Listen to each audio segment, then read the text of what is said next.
Hi good morning. അപ്പോൾ ആദ്യം തന്നെ ഞാൻ റൈസിന് വേണ്ടിയിട്ടുള്ള വെള്ളം വെച്ചിരിക്കുന്ന സ്റ്റൗ ഒക്കെ ഒന്ന് ഓൺ ചെയ്യാണ്. പിന്നെ ലഞ്ചിന് വേണ്ടിയിട്ട് ഇന്ന് ബീട്രൂട്ട് തോരനാണ് കേട്ടോ പ്ലാൻ ചെയ്തിരിക്കുന്നത്. ബ്രേക്ക്ഫാസ്റ്റിന് ദോശയും ചട്നിയും. അങ്ങനെ റൈസ് ഒന്ന് തിളപ്പിച്ച് കുക്കറിലേക്ക് ഒന്ന് മാറ്റണം. പിന്നെ ബീട്രൂട്ട് തോരനും റെഡിയാക്കണം. പിന്നെ ദോശയ്ക്ക് വേണ്ടിയിട്ട് നല്ലൊരു തേങ്ങാ ചട്നിയും ചെയ്യണം. പിന്നെ ഒരു ഹോട്ട് ടീ കുടിച്ചിട്ട് മോർണിംഗ് വാക്കിന് പോകണം. തിരിച്ചു വന്നിട്ട് പിന്നെ എനിക്ക് ദോശ മാത്രം ഉണ്ടാക്കി കഴിഞ്ഞാൽ എൻ്റെ മോർണിംഗ് സെറ്റായി. അപ്പോൾ ഇന്ന് നമുക്ക് നമ്മുടെ മോർണിംഗ് എങ്ങനെ പ്രൊഡക്റ്റീവ് ആക്കാമെന്നതിനെ കുറിച്ചൊന്ന് സംസാരിക്കാം. വീഡിയോ ഇഷ്ടമായാൽ ലൈക്ക് ചെയ്യാനും സബ്സ്ക്രൈബ് ചെയ്യാനും മറക്കല്ലേ. സജഷൻസ് തീർച്ചയായിട്ടും കമന്റ് ചെയ്യണേ. കാമായിട്ട് ഒരു റഷും ഇല്ലാതെ ഒരു മോർണിംഗ് സ്റ്റാർട്ട് ചെയ്യാൻ കഴിഞ്ഞാൽ തന്നെ body and mind full charged ആവും. പ്രൊഡക്റ്റീവ് മോർണിംഗ് എന്ന് പറയുന്നത് വലിയ സംഭവമൊന്നുമല്ല, സിമ്പിൾ സ്റ്റെപ്സ് മതി.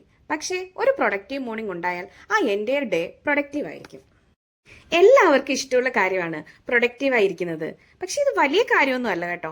ജസ്റ്റ് ഒരു മീനിങ് ഫുൾ ഡേ ഉണ്ടാവുക എന്നത് മാത്രമാണ് റിയൽ പ്രൊഡക്ടിവിറ്റി എന്ന് പറയുന്നത്. അതിനാദ്യം വേണ്ടത് നമുക്ക് നമ്മുടെ ഡേ ഒന്ന് പ്ലാൻ ചെയ്യാൻ കുറച്ച് ടൈം കണ്ടെത്തുക എന്നതാണ്. ഓവർ പ്ലാൻ ഒന്നും വേണ്ട, ചെറിയ പ്ലാൻസ് മതി. മോർണിംഗ് തന്നെ ഒരു സിമ്പിൾ ലിസ്റ്റ് എഴുതുക. ഒരു 2 or 3 ടാസ്ക് മതിയെ. ഓവർ പ്ലാനിങ് ചെയ്തു കഴിഞ്ഞാൽ സ്ട്രെസ്സും അത് പ്രൊഡക്ടിവിറ്റി ആവുകയോ ഇല്ല. മോർണിംഗ് എഴുന്നേറ്റ് ഒരു 10 മിനിറ്റ് നമ്മളൊന്ന് പ്രൊഡക്റ്റീവായി ഇരുന്നാൽ തന്നെ അത് ഫുൾ ഡേയുടെ വൈബ് തന്നെ മാറ്റും. എല്ലാം ഒന്നും പെർഫെക്റ്റ് ആക്കണമെന്നൊന്നുമല്ല, ചെറിയ ഒരു സ്റ്റെപ്പ് സ്റ്റാർട്ട് ചെയ്താൽ തന്നെ മതി. എഴുന്നേറ്റ് ഉടൻ നമ്മുടെ ബെഡൊക്കെ ഒന്ന് ക്ലീൻ ചെയ്യുക. കിച്ചണിൽ ഒരു സ്മോൾ സെറ്റപ്പ്, ഇതും ഒരു പ്രൊഡക്ടിവിറ്റിയാണ്. നിങ്ങൾ ഒരു 5 മിനിറ്റ്സ് ടാസ്ക് ഫിനിഷ് ചെയ്യുമ്പോൾ അത് തന്നെ മോട്ടിവേഷൻ ആയിട്ട് മാറുകയും ചെയ്യും. ലൈഫിൽ ചേഞ്ച് വരാൻ ഒരു സ്റ്റാർട്ട് എന്തായാലും വേണം. അത് നമ്മൾ തന്നെ തുടങ്ങുകയും വേണം. മറ്റാർക്കെങ്കിലും വേണ്ടിയോ പിന്നീട് ഒരു സമയത്തിന് വേണ്ടിയോ ഒന്നും വെയിറ്റ് ചെയ്യരുത്. സ്റ്റാർട്ട് എന്ന് പറഞ്ഞാൽ ഇത് തന്നെയാണ്. മോർണിംഗ് ടൈം യൂസ് ചെയ്യണം. ഒരു പീസ്ഫുൾ മോർണിംഗ്, അതാണ് നമുക്ക് നമ്മൾ തന്നെ കൊടുക്കുന്ന വലിയൊരു ഗിഫ്റ്റ്. സോ ടൈം ഒന്നും വേസ്റ്റ് ചെയ്യരുത്. നമ്മൾ ഡിസേർവ് ചെയ്യുന്ന ഒരു മോർണിംഗ് അത് നമുക്ക് കിട്ടും. മോർണിംഗ് ഒരു 50 മിനിറ്റ്സ് എക്സ്ട്രാ കിട്ടിയാൽ തന്നെ മൈൻഡ് കാം ആവുകയും ചെയ്യും, നമ്മുടെ സ്ട്രെസ്സും കുറയും. മോർണിംഗ് വൈബ് നന്നായി സെറ്റായെങ്കിൽ rest of the day flow ആകും. ആദ്യം ടൈം വേസ്റ്റ് ആയാൽ ഫുൾ ഡേ ലേസ്നെസ് തോന്നിപ്പോകും. So start smart. റഷ് ഒന്നുമില്ലാതെ ഒരു കാം സ്റ്റാർട്ട് കിട്ടിയാൽ ബാക്കിയെല്ലാം ഓട്ടോ മോഡിൽ വരും. പിന്നെ എല്ലാവരും ചെയ്യുന്ന ഒരു കാര്യമാണ് മോർണിംഗ് ഉണർന്ന ഉടൻ തന്നെ ഫോൺ എടുത്ത് നോക്കുന്നത്. ഫോൺ എടുത്താൽ ഉടൻ തന്നെ നമ്മൾ സ്ക്രോൾ ചെയ്യാൻ തുടങ്ങും, റീൽസ് അങ്ങനെ അങ്ങ് പോവും. അത് ടൈം വേസ്റ്റ് ആകും. എഴുന്നേറ്റ് ഒരു 30 മിനിറ്റ്സ് ഫോണിൽ ടച്ച് ചെയ്യേ ചെയ്യരുത്. പകരം വാട്ടർ കുടിക്കുക, ചെറിയ സ്ട്രെച്ച് ചെയ്യുക, അതിലേക്ക് അങ്ങോട്ട് മാറണം. പിന്നെ എഴുന്നേറ്റ് ഉടൻ ബെഡ് അറേഞ്ച് ചെയ്യുന്നത് ചെറിയ കാര്യമാണെങ്കിലും അത് ചെയ്ത് കഴിയുമ്പോൾ ഒരു ഫ്രഷ് ഫീലൊക്കെ കിട്ടും. അവിടെ നമ്മുടെ ഒരു ടാസ്ക് കംപ്ലീറ്റ് ആവുകയാണല്ലോ, അപ്പോൾ നമുക്കൊരു കോൺഫിഡൻസ് ഒക്കെ ഉണ്ടാവും. പിന്നെ ചെറിയ വർക്കിൽ സ്റ്റാർട്ട് ചെയ്യണം. കിച്ചണിലൊന്ന് കുക്കിങ്ങിന് വേണ്ടിയിട്ട് അറേഞ്ച് ചെയ്യുകയോ ബ്രേക്ക്ഫാസ്റ്റ് പ്രിപ്പയർ ചെയ്യുകയോ ഇത് മൈൻഡ് ആക്റ്റീവ് ആക്കും. പിന്നെ ബോഡി എപ്പോഴും ഹൈഡ്രേറ്റഡ് ആയിട്ട് വെക്കാൻ നോക്കണം. നന്നായി വാട്ടർ കുടിക്കണം, ഹെൽത്തി ബ്രേക്ക്ഫാസ്റ്റ് കഴിക്കണം. അപ്പോൾ ബോഡിക്ക് ഒരു എനർജിയൊക്കെ കിട്ടും, ലേസിനെസ് ഒക്കെ പോവുകയും ചെയ്യും.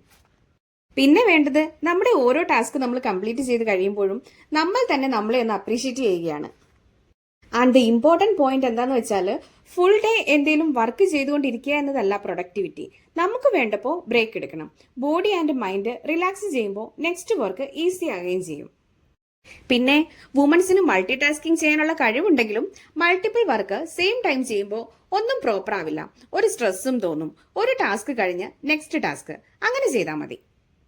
പ്രൊഡക്റ്റീവ് മോർണിംഗിന് വേണ്ടിയിട്ട് ഒരു കാം സ്റ്റാർട്ട് മതി. സ്മോൾ സ്റ്റെപ്സിൽ നിന്നാണല്ലോ വലിയ ചേഞ്ചസ് ഉണ്ടാവുന്നത്. പിന്നെ ടു ഡു ലിസ്റ്റ് ഒന്നും എഴുതി വെക്കാൻ താല്പര്യമില്ലെങ്കിലും മൈൻഡിൽ അറ്റ്ലീസ്റ്റ് ഒരു 3-4 കാര്യങ്ങളൊന്ന് സെറ്റ് ചെയ്ത് വെച്ചാൽ മതി. എന്നിട്ട് ഓരോ കാര്യങ്ങളായി കംപ്ലീറ്റ് ചെയ്യണം. ഒരു കാര്യം ഫിനിഷ് ചെയ്താൽ തന്നെ നല്ലൊരു സാറ്റിസ്ഫാക്ഷൻ കിട്ടും. ബ്രേക്ക് എടുക്കാൻ മറക്കുകയും ചെയ്യരുത്. ബ്രേക്ക് കഴിഞ്ഞ് തിരിച്ച് വർക്ക് സ്റ്റാർട്ട് ചെയ്യുമ്പോൾ എനർജി കൂടും. പിന്നെ പ്രൊഡക്റ്റീവ് എന്ന് പറയുന്നത് ഫുൾ ടൈം ബിസിയായി ഇരിക്കാനല്ല, കറക്റ്റ് ടൈമിൽ കറക്റ്റ് കാര്യം ചെയ്യുന്നതാണ്. ഞാൻ ചെയ്യുന്നത് ടു ഡു ലിസ്റ്റ് എഴുതി വെക്കാറാണ് ചെയ്യാറ്. അതിൽ മോർണിംഗ് ചെയ്യേണ്ട കാര്യങ്ങൾ ലിസ്റ്റ് ചെയ്യും. അതായത് മോളും ശ്രീയും പോകുന്ന വരെയുള്ള കാര്യങ്ങൾ ആദ്യം ഞാനൊന്ന് ലിസ്റ്റ് ചെയ്യും. അതെല്ലാം കംപ്ലീറ്റ് ആയോ എന്ന് അവർ പോയ ശേഷം ഞാനൊന്ന് ചെക്ക് ചെയ്യും. അപ്പോൾ അത് കംപ്ലീറ്റ് ആയതിനെല്ലാം ഞാൻ ടിക്ക് ചെയ്യും. അപ്പോൾ എനിക്കൊരു സാറ്റിസ്ഫാക്ഷൻ ഒക്കെ കിട്ടും. പിന്നീട് പോയ ശേഷം ചെയ്യേണ്ട കാര്യങ്ങൾ ലിസ്റ്റ് ചെയ്യും. പിന്നെ ഞാൻ എല്ലാ കാര്യങ്ങളിലും ഓരോന്നിനും ഓരോ ടൈം ലിമിറ്റേഷൻ സെറ്റ് ചെയ്യാറുണ്ട് കേട്ടോ. ഒരു ക്ലീനിങ് വർക്ക് ആണെങ്കിൽ ഒരു 30 മിനിറ്റ്സ് സെറ്റ് ചെയ്യും. പിന്നെ അതിന്റെ ഉള്ളിൽ മാക്സിമം ഫിനിഷ് ചെയ്യാനായിട്ട് ട്രൈ ചെയ്യും. ഇങ്ങനെ ഒരു ടൈം ഫ്രെയിം വെച്ച് കഴിഞ്ഞാൽ കോൺസെൻട്രേഷനും കൂടും, സ്പീഡും കിട്ടും. നമുക്ക് ബ്രേക്ക് ടൈമും കിട്ടും. അപ്പോൾ നമുക്ക് വേണ്ട കാര്യങ്ങളൊക്കെ നമുക്ക് ചെയ്യാം. സോ ചെറിയ ടൈം ലിമിറ്റ്സ് വെച്ച് ഓരോ കാര്യവും ഫോക്കസ് ആയിട്ട് ചെയ്താൽ നമുക്ക് പ്രൊഡക്റ്റീവായി ഇരിക്കാനും പറ്റും. ഒരു പ്രൊഡക്റ്റീവ് മോർണിംഗ് കിട്ടിയാൽ തന്നെ അതൊരു പോസിറ്റീവ് സ്റ്റാർട്ട് കൊടുക്കും. എനർജിയും ഫോക്കസും ഒക്കെ ബൂസ്റ്റ് ആവും. ദിവസം മുഴുവൻ മോട്ടിവേഷൻ മെയിൻറ്റെയിൻ ചെയ്യാനും കഴിയും. സ്ട്രെസ് കുറയ്ക്കും, വർക്കൊക്കെ ടൈംലി കംപ്ലീറ്റ് ആവും. പിന്നെ നമ്മൾ പ്ലാൻ ചെയ്യുന്ന ഗോൾസ് റീച്ച് ചെയ്യാനും ഈസിയാകും. അപ്പോൾ നിങ്ങൾ ഇതുവരെ ഇങ്ങനെ ടു ഡു ലിസ്റ്റും ടൈം ലിമിറ്റ്സും ഒന്നും വെച്ചിട്ടില്ല എന്നുണ്ടെങ്കിൽ ഇനി മുതൽ ഇതൊന്ന് ട്രൈ ചെയ്ത് നോക്കേ. എന്നിട്ട് എങ്ങനെയുണ്ടെന്നുള്ളത് കമന്റിൽ അറിയിക്കണേ. അപ്പോൾ thank you for watching. See you in the next video.